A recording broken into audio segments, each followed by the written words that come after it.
ये प्रश्न NTPC under graduate exam में पूछा गया है। आइए देखते हैं इसका हल कैसे होगा। तो यहाँ पर एक समबाहुभुज है जिसकी भुजा की लंबाई 11 सेंटीमीटर है। इसका क्षेत्रफल 247.5 सेंटीमीटर है।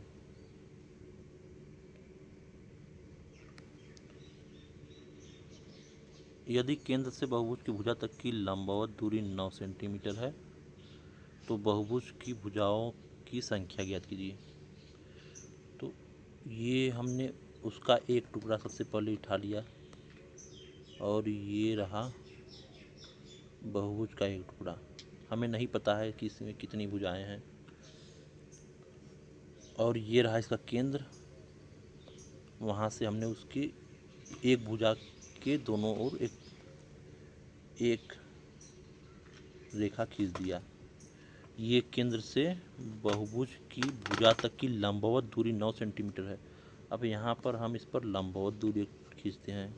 ये रहा लंबवत दूरी, ये 9 सेंटीमीटर है और भुजा की लंबाई 11 सेंटीमीटर है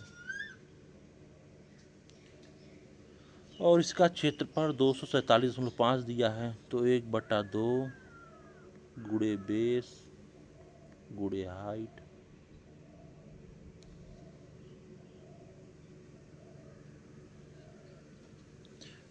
बहुभुज का क्षेत्रफल 247 दिया है। तो अभी हम इसकी एक टुकड़े का क्षेत्रफल निकालेंगे इसका।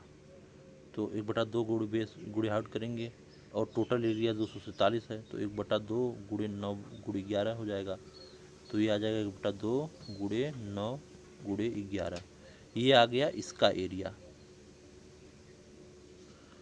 अब टोटल एरिया 247.5 है। इसका मतलब ऐसे ऐसे कितने वृत्त ऐसे बन करके बने होंगे वो टोटल एरिया हो जाएगा। जितनी भुजाएं होंगी उतना बार ही बना होगा। तो अब हमें ये पता नहीं है, वही पता करना है बहुभुज की भुजाओं संख्या। तो इसका एक का एरिया निकल गया, टोटल एरिया इतना है। तो इससे हम इसमें भाग दे देंगे तो टोटल जो बहुभुज की भुजाओं की संख्या है वो पता चल जाएगा।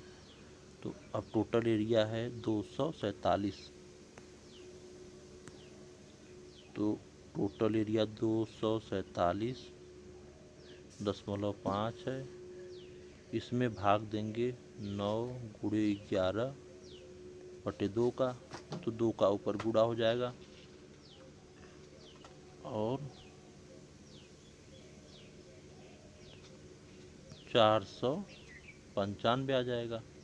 नीचे 9 गुणे 11, फिर 11, 9 पच्चे 45, 9 पच्चे 45, फिर 9 से कट जाएगा 55, फिर 11 से काट देंगे तो आ जाएगा 5। तो ऑप्शन नंबर ए सही हो जाएगा, टोटल 5।